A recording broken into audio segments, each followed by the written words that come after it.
Vamos a ver, lo que estamos trabajando ahora mismo desde hace 4 años es un proyecto, lo vamos a cerrar ahora en diciembre, que titulamos así Educación y conciliación para la equidad, análisis de la incidencia en los tiempos escolares y sociales de la infancia. Y veis que tenemos este acrónimo de Contiempos, que por un lado encierra la palabra conciliación porque es la perspectiva que estamos analizando, y por otro lado quería ser también como un lema en clave de reivindicación, ¿no? La necesidad de tener tiempo para realmente poder realizar ocio, ¿no? Iniciativas de ocio tan interesantes y tan fundamentales en la vida de cualquier persona. Nuestro equipo de investigación es un equipo que lleva muchos años desde el origen, que fue allí por el año efectivamente 2000, trabajando la línea de tiempos educativos y sociales y pedagogía del ocio. De hecho, tenemos una compañera, Carmen Morán, que participó alguna vez en estos seminarios presentando resultados de trabajo sobre tiempos escolares. Y los antecedentes básicos de este proyecto son esos 6 proyectos que aparecen en la pantalla, 2 autonómicos que se centraban en los mismos tópicos que cogimos para hacer este proyecto a nivel de toda España, y 4 proyectos y más de más sí que abordaron diferentes temas, ¿no? Tiempos escolares y tiempos de ocio, y otros proyectos en los que fuimos focalizando el análisis en diferentes colectivos, empezando por la infancia, siguiendo la adolescencia, la juventud, que fue un proyecto coordinado con otros equipos de investigación en el marco de la red Sociogune, que es una red que funciona en España, aglutinando a 7 equipos de investigación y algunos equipos observadores que tenemos líneas de investigación en temas de ocio, y trabajamos también en algún momento el tema de ocio intergeneracional. En este equipo somos 8 investigadoras e investigadores, algunos de la Universidad de Coruña, otros de la Universidad de Santiago, que es donde está la matriz, otros de Andalucía, de la Universidad Pablo de Olavide, otra persona de Murcia y otra de Málaga. Y 14 personas más o menos, porque fue fluctuando en función de las altas y bajas de becarios, contratos, alguna jubilación, 14 en el equipo de trabajo. No estamos todos en las fotos, pero por el periodo que nos tocó vivir, bueno, pues muchas reuniones virtuales, y la pandemia supuso para nosotros también tener que reorientar el proyecto. Lo que buscábamos básicamente con este proyecto era conocer cómo los problemas de conciliación de los tiempos familiares influían en los tiempos de la infancia, en su desarrollo integral y en la satisfacción de sus derechos, focalizando sobre todo la atención en el derecho al ocio. Entonces trabajamos la variable tiempos desde la perspectiva de la conciliación, con algunos ejes vertebradores, ¿no? Desde una mirada educativa, porque la mayor, bueno, todos los integrantes del equipo nos movemos en el campo de educación con distintos perfiles. Hay maestros, hay pedagogos, educadores sociales, gente del ámbito de la psicopedagogía, pero la educación es como el eje vertebrador de nuestra mirada, y esa perspectiva de equidad y sobre todo una visión comunitaria del problema de los tiempos y del problema del ocio infantil y de la conciliación. Bueno, y nuestra intención era plantear algunas iniciativas. A nivel metodológico desplegamos un abanico importante de instrumentos. Ya os decía que este es un proyecto que solicitamos al Ministerio con una duración de 4 años. Trabajamos con cuestionarios dirigidos a familias con hijos e hijas en educación primaria. Os avanzaré algunos datos muy breves de este cuestionario. Fue un cuestionario que estaba planteado para aplicar presencialmente y enviar a los centros educativos a través de los niños los cuestionarios a las familias. Cuando empezábamos el trabajo de campo, pues estaba planificado un lunes, y el fin de semana anterior nos confinaron, y eso nos obligó a remodelar el cuestionario, readaptarlo, focalizarlo más en ese periodo también de confinamiento y el impacto que tuvo todo eso en la conciliación, en el ocio infantil y en el ocio familiar, y rediseñar todo, el modo de trabajo. Se transformó en un cuestionario online y después os comentaré alguna cosa. Habíamos diseñado también grupos de discusión que tuvimos también que modificar por el tema de la pandemia. Nos parecía que nos iba a dar poco juego plantear grupos de discusión online, y lo cambiamos por entrevistas semiestructuradas en profundidad. También os avanzaré algunos resultados. Teníamos también una técnica Delphi a expertos académicos, que debido a la mortalidad que tuvimos ya en la primera vuelta y a pesar de la asistencia tuvimos que transformar en una consulta a expertos. Hicimos un estudio de buenas prácticas en diferentes ámbitos, administraciones públicas, empresas, sobre todo empresas del sector de ocio y recursos humanos desde la perspectiva de gestión de tiempos laborales, ¿no? Fundaciones, asociaciones y federaciones. Con estas buenas prácticas buscábamos ejemplos para poner en valor iniciativas interesantes en el ámbito de la conciliación y en el espacio del ocio infantil y del ocio familiar. Y después pusimos en marcha una iniciativa que es lo que os vamos a explicar a continuación, que os presentarán Xavi y María, que es una investigación acción participativa con infancia y adolescencia en la que llevamos trabajando 2 años en el Ayuntamiento de Teo y que este año empezamos a replicar en Andalucía, en la localidad de San Juan de Aznalfarache, con la parte del equipo que tenemos en las universidades andaluzas.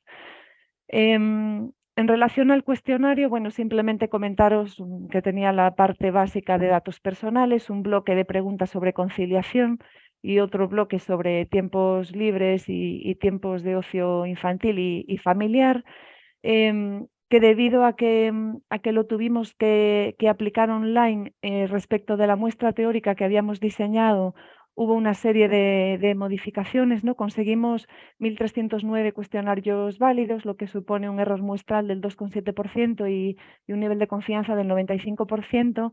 Trabajamos con zonas NUST para agrupar las comunidades autónomas por zonas y debido a la aplicación tuvimos una representación de la zona del noroeste, Galicia, Asturias y Cantabria, y una infrarrepresentación de la zona del sur, de Andalucía, Murcia, Ceuta y Melilla, respecto de la muestra teórica que habíamos diseñado, ¿no? Pero bueno, haciendo reponderación de la muestra y demás, se vio que no había tampoco problemas a nivel estadístico, y lo que también tenemos es una sobrerepresentación de familias con estudios superiores. Entendemos obviamente pues por el tema de la competencia digital, ¿no? De esta primera diapositiva que os presento, solo quería destacar una cosa que ya nos va metiendo en el tema, ¿no? Que el 86% de las personas que responden el cuestionario son las madres. Entonces ahí ya nos sale de nuevo el tema, bueno, de la corresponsabilidad, de la dificultad de incorporar a los padres en las tareas de acompañamiento escolar, en todo lo que se refiere a cuestiones que vienen de este ámbito. Después comentaré algunas cosas, ¿no?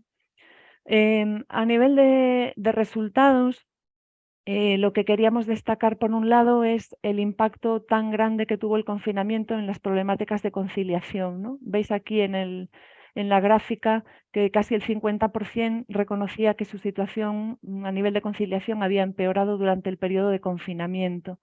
Y mayoritariamente, si veis aquí en estas escalas, ¿no?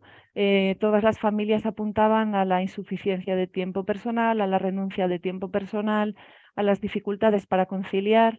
Y si veis en la gráfica de abajo, una sobrecarga considerable de las madres en relación a la figura paterna, ¿no? En todos los ítems donde hay más paridad, por decirlo de alguna manera, fue en el tema de compartir actividades deportivas de ocio en casa con los niños durante el tiempo de confinamiento. Y después, si leemos en relación a estos tópicos que se preguntaba, el tema que salió como mayor dificultad para la conciliación durante el periodo de confinamiento fue precisamente el acompañamiento en las tareas escolares, ¿no? Y eso se visibilizó como un problema muy importante para todas las familias. Bueno, en relación al ocio familiar, lo que vimos fue que fue un descubrimiento para muchísimas familias, el hecho de poder tener un tiempo de convivencia y tener que dedicar un tiempo. Estábamos trabajando con niños y niñas escolarizados en primaria, y ahí lo que se dio fue un incremento importante y una valoración por parte de las familias de este tiempo de ocio compartido, una puesta en valor, ¿no? Yo creo que podemos destacar sobre todo aquí abajo, ¿no? Me gustó compartir tiempo de ocio en familia, ves que quizás es el ítem que tiene una valoración más elevada, y este fue un elemento que se puso de alguna forma de manifiesto con mucha fuerza en nuestro trabajo. En relación a las entrevistas, os voy a presentar, voy a saltar esto para ajustarme al tiempo. Lo que buscábamos con las entrevistas a expertos era, por un lado, profundizar en los tópicos que estábamos trabajando, y tenéis ahí los bloques, ¿no? Temáticos en torno a los que hacíamos preguntas y por otro lado aprovechamos estas entrevistas para contrastar con ellos, perdón, se me va para el gallego, para contrastar con ellos algunos resultados de los cuestionarios. Entonces las entrevistas, aunque fueron 10 entrevistas, 9 online y una presencial, con los perfiles que os indicaba antes, nos sirvieron también para discutir los resultados del cuestionario con estas personas. Lo que encontramos fundamentalmente fue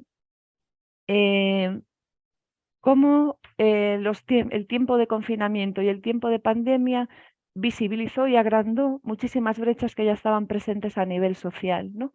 Y voy a pasar un poco por encima por cada una de ellas para que podáis ver por dónde se fueron situando las cosas. Por un lado, aparecía con muchísima potencia la brecha de género, ¿no?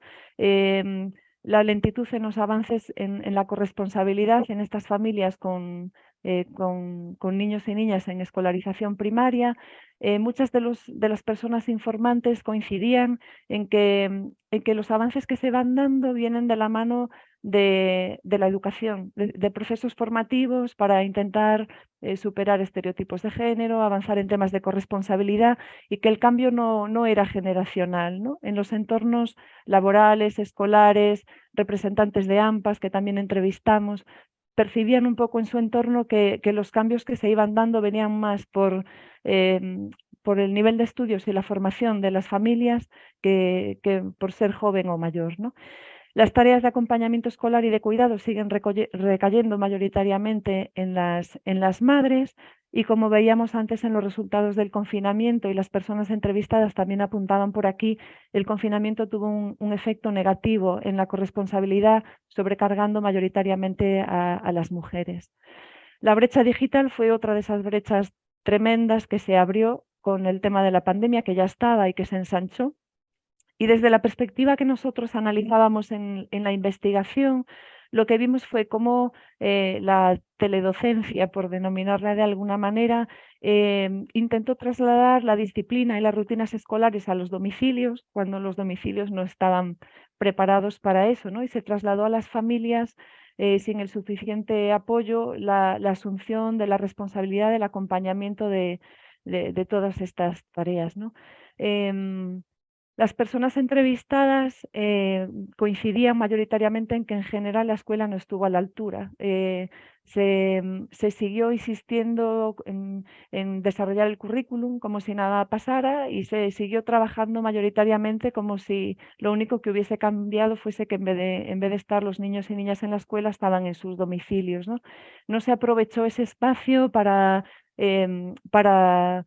generar espacios de socialización entre iguales, para ayudar a comprender a la infancia lo que estaba sucediendo, para facilitar claves de apoyo emocional en una situación en la que niños y niñas estuvieron 3 meses sin salir de sus domicilios, ¿no? Entonces, bueno, la escuela con muchos problemas también para afrontar esta situación y esta brecha digital todavía abrió más la distancia entre aquellas familias con recursos económicos y culturales y competencias digitales para facilitar a estos niños el seguimiento de la docencia y aquellas familias que no tenían los recursos, las herramientas y muchas veces tampoco el espacio adecuado y estaban trabajando en un mismo espacio y con un único ordenador o tablet, pues todos los miembros de la familia a la vez, ¿no? Entonces esta cuestión digital también como una brecha importante que se fue abriendo ahí. La brecha cultural viene de la mano, ¿no? En función del nivel educativo de las familias. Los niños con mayor soporte pudieron continuar y seguir alcanzando y desarrollando los objetivos que la escuela ponía por delante y las familias con problemas pues, y poco soporte se quedaron atrás. La brecha económica, también una brecha, bueno, que no hace falta ni explicarla, relacionada con todo lo que estoy comentando. Un dato que sí encontramos y que no lo habíamos pensado y que es muy lógico, pero que no lo habíamos pensado desde ese punto de vista. Las familias con mayores ingresos económicos fueron las que manifestaron más problemas de conciliación, porque fueron las que tuvieron más oportunidades de teletrabajar y se les juntó en casa el choque entre el ámbito doméstico, laboral y académico, ¿no?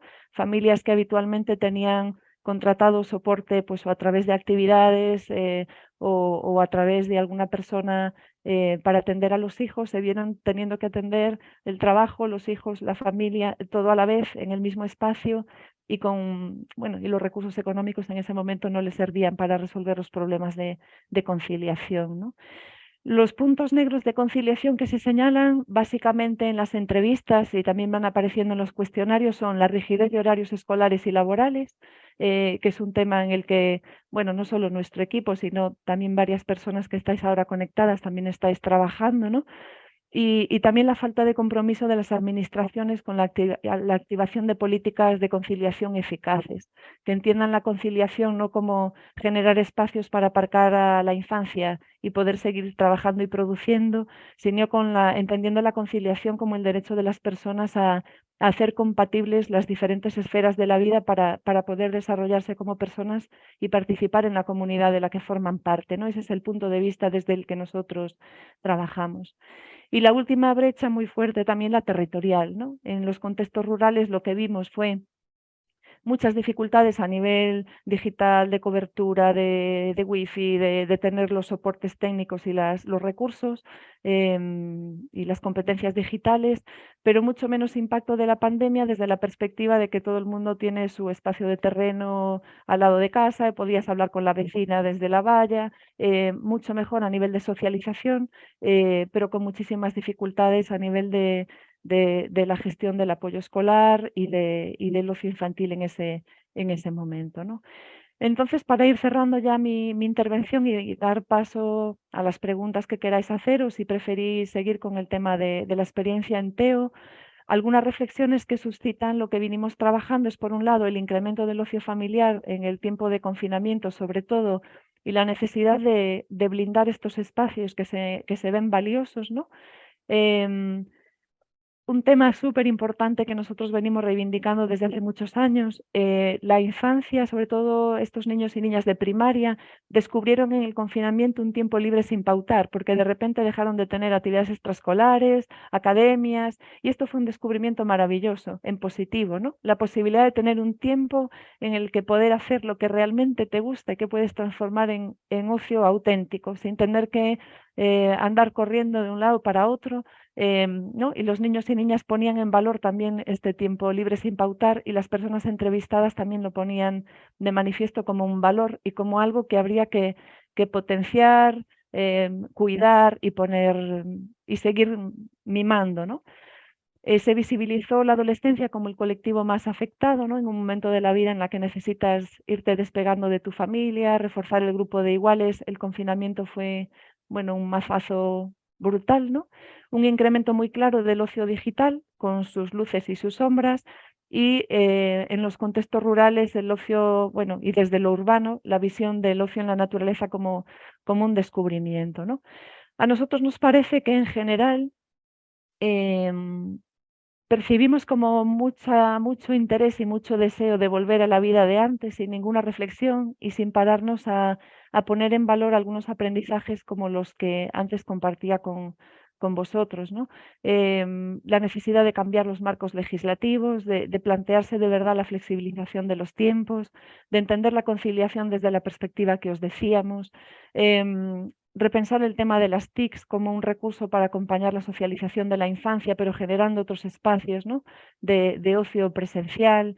Esto que os comentaba de intentar cuidar esos tiempos de ocio familiar y la necesidad imperiosa de repensar los tiempos de la infancia, ¿no? Que tienen expropiado el tiempo en función de las necesidades adultas.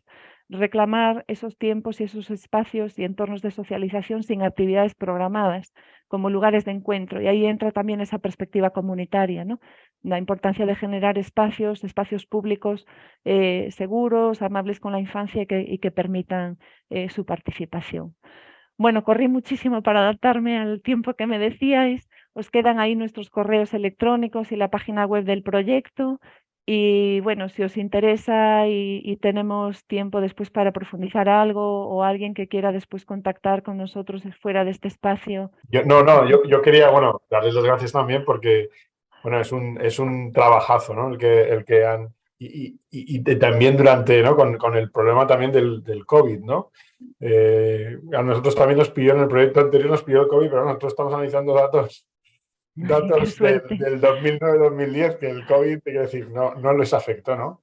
Pero claro, vosotros, bueno, ahí, más que hemos invitado a este foro también a alumnado de doctorado de la Universidad de Valencia, y yo creo que es un clarísimo ejemplo, ¿no? De cómo hacer, ¿no? De tripas corazón y aprovechar, ¿no? Y bueno, las dificultades, ¿no? Habéis comentado el cuestionario de presencial pasó a online, el grupo de discusión a entrevistas, el Delphi a consulta, es decir, hay que saber adaptarse al cambio, ¿no? Hay que saber adaptarse a las circunstancias, ¿no? Yo creo que es un muy buen ejemplo, ¿no? Y luego lo que decía Ana, creo que tenéis mucha tradición en vuestro grupo de trabajos que trascienden lo meramente escolar, ¿no? Es la relación, y al final es lo que dice Ana, ¿no? Es el interés del menor, el interés superior del menor, la idea de que los niños han de estar bien. Y una parte muy importante es la educación, pero también lo que pasa luego, ¿no? Y cómo la educación también interfiere y afecta los espacios que están, digamos, fuera de su ámbito inmediato, ¿no? Yo creo que, bueno, yo creo que nos tenéis abonados a Ujú. vuestro proyecto. Cualquier cosa que saquéis, cualquier publicación, por favor, siempre un recordatorio de que hay que enviarla al Grupo de Valencia. Porque aquí estamos ansiosos de aprender de vuestro trabajo también, ¿eh? Bueno, Así es que, recíproco. Quiero decir, a ver, nosotros os comentaba antes, nuestro grupo de trabajo está especializado en pedagogía social, entonces necesariamente tenemos una mirada amplia y aunque somos de educación, creemos firmemente en la importancia de la interdisciplinaridad. La pedagogía social y la sociología están bastante próximas, la psicología está también ahí muy cerquita. em, y realmente es lo que enriquece también la mirada, así que nosotras también quedamos muy atentas a todo lo que hagáis. muy Sí, bien, sí. pues es Duda. mutuo. Sí, bueno, yo creo que desde la humildad, Belén, tenemos que reconocer que por mucho que a lo mejor nosotros podamos aportar algo, vuestra trayectoria bueno, y no solo la trayectoria, los resultados de investigaciones anteriores han sentado precedentes y yo creo que son importantísimos también para ver un poco en evolución histórica qué está pasando con los tiempos en la infancia en nuestro país y además has apuntado a muchas cuestiones que tienen que ver con problemáticas sociales que no abandonamos por mucho que generamos políticas que parece que son cada vez un poquito más amigables con la infancia o con las mujeres, ¿no? Pero no, no, o sea, el COVID y la pandemia ha puesto de manifiesto que todavía estamos lejos desde mi punto de vista. A mí me vais a permitir, por favor, que haga una pequeñita pregunta porque hay algo que me ha llamado muchísimo la atención y es un poco, además creo que es un reto que tenemos en general, sobre todo con la pandemia se ha visibilizado más, pero que creo que es muy importante, ¿no? Este, esta planificación del tiempo libre, del tiempo lúdico, sin pautar, y que es un debate porque ese tiempo lúdico sin pautar, por ejemplo, dentro de los tiempos escolares, muchas veces es pues bueno, temática a debatir por lo que puede conllevar para para otras problemáticas, ¿no? Como por ejemplo la violencia escolar, el bullying, es decir, pautar, no pautar, es un debate que siempre está, ¿no? En los centros educativos, pero que a mí me ha gustado mucho también que lo expandáis afuera, ¿no? Afuera del ámbito extraescolar y a qué pasa con ese tiempo luego, que a mí me gustaría recordar que además está muy relacionado en la Convención de los Derechos del Niño con el derecho a la educación, ese derecho al descanso, al ocio y a participar en las actividades culturales, que es como una extensión del propio derecho a la educación. Pero claro, frente al reto que tenemos y que también apuntabas, del uso y el abuso de pantallas en edades infantiles y en adolescentes, pues claro, me hace pensar, ¿no? Cómo afrontar esto desde los espacios educativos, tanto formales como no formales, y cómo no pautar cuando al mismo tiempo, desde mi punto de vista, necesitan con urgencia guía en cómo hacer un buen uso de las nuevas tecnologías, porque sabemos que ya no lo podemos evitar y son parte de la vida de los niños y las niñas, ¿no? Entonces, también sabemos que por la pandemia, por ese tiempo sin reglar, se han desencadenado muchos trastornos en los adolescentes, pero también en la infancia, por ese abuso de las nuevas tecnologías, ¿no? El dejar de dormir, por ejemplo, porque no había una hora para irse a dormir y entonces pues los adolescentes lo decían, estaban hasta las 2 3 de la mañana con los dispositivos móviles, por ejemplo, ¿no? O con la tablet. Entonces, yo creo que ahí en ese equilibrio tenemos un reto pues muy, muy, muy grande, ¿no? Todos los educadores y educadoras, pero también el resto de profesionales que trabajan con la infancia. Entonces, sí que me gustaría saber un poquito más de tu opinión, si puede ser en el minutillo que nos queda antes de las 11. Bueno, ya hemos pasado las 11, pero si quieres comentarlo. Sí, a ver, nosotros partimos también del principio de las desigualdades sociales tan fuertes que se generan en los tiempos libres, porque en función de las oportunidades que tengas en tu entorno familiar y en tu entorno comunitario vas a tener unas posibilidades u otras, ¿no? de utilizar esos tiempos. Nos parece también claro que efectivamente es algo que trasciende al tiempo escolar y que aquí antes hablábamos de la interdisciplinaridad, que entran también disciplinas como el urbanismo, por ejemplo, ¿no? El hecho de diseñar los entornos urbanos o de cuidar los contextos rurales de una determinada forma para facilitar espacios de encuentro, de socialización, es fundamental. Cuando tú estabas hablando, Ana, yo estaba pensando en una iniciativa que están trabajando desde hace años en Barcelona, que es el tema de los patios abiertos. Y es que abren, a lo mejor la conocéis, ¿no? Los patios escolares como un espacio comunitario fuera de horario escolar, en fines de semana, en vacaciones. Hay actividades pautadas, pero es un espacio también abierto para juego libre, para encuentro comunitario, próximo a los domicilios, que se percibe como un entorno familiar, porque es donde están mayoritariamente escolarizados los niños y niñas de cada barrio. Y nosotros trabajamos un poco con esa perspectiva, con la necesidad de poner en valor em, todo lo que se está generando también en centros cívicos, centros comunitarios, centros socioculturales, desde el tejido asociativo.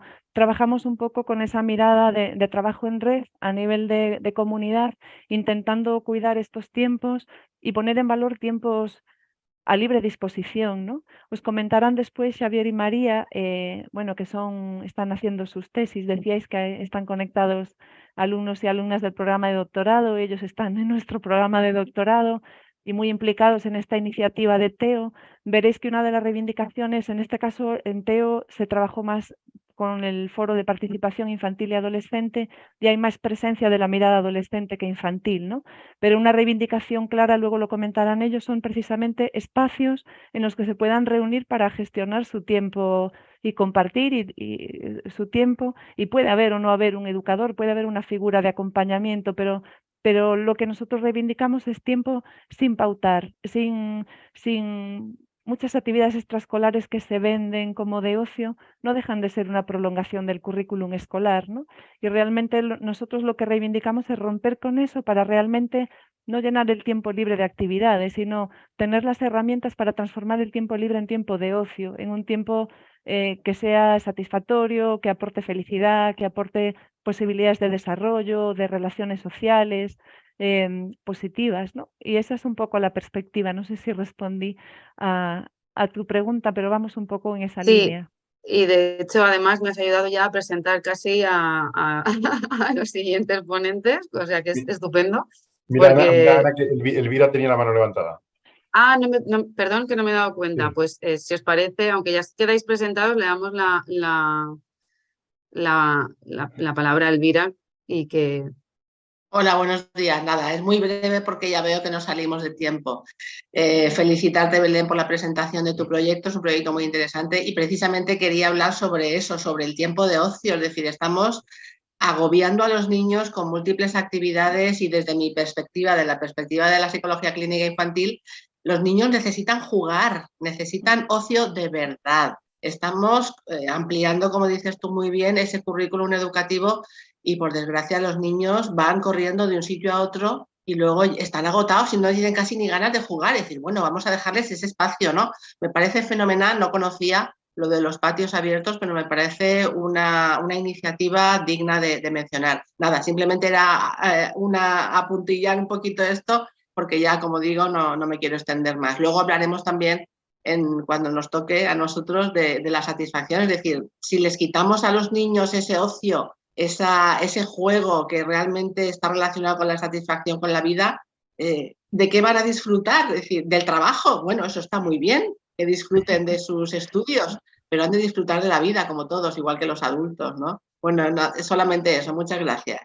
Pues gracias, Elvira. A ver, es que desde nuestra perspectiva esa sobrecarga de actividad en el tiempo libre de la infancia viene, por un lado, derivada de los problemas de conciliación de los tiempos. Los padres los apuntan a lo que pueden para cubrir las horas en las que no los pueden atender, y por otro lado de la Claro. presión social que perciben las familias de, bueno, mi niño tiene que saber hacer esto y esto otro, porque piensan que si no, no van a tener las mismas oportunidades de inserción laboral, ¿no? Sí, Y sí, esos sí. dos elementos los vemos de forma muy clara y coincidimos, vamos, 100% contigo en la necesidad de liberar ese tiempo, porque es un tiempo también, bueno, de desarrollo personal, de crecimiento, de aprendizaje de la autonomía, de madurez personal, y que es básico para la satisfacción contigo, para tu autoestima y bueno, no sé, para la felicidad en la vida, ¿no? Y para disfrutar, aprender a gestionar y a disfrutar los tiempos.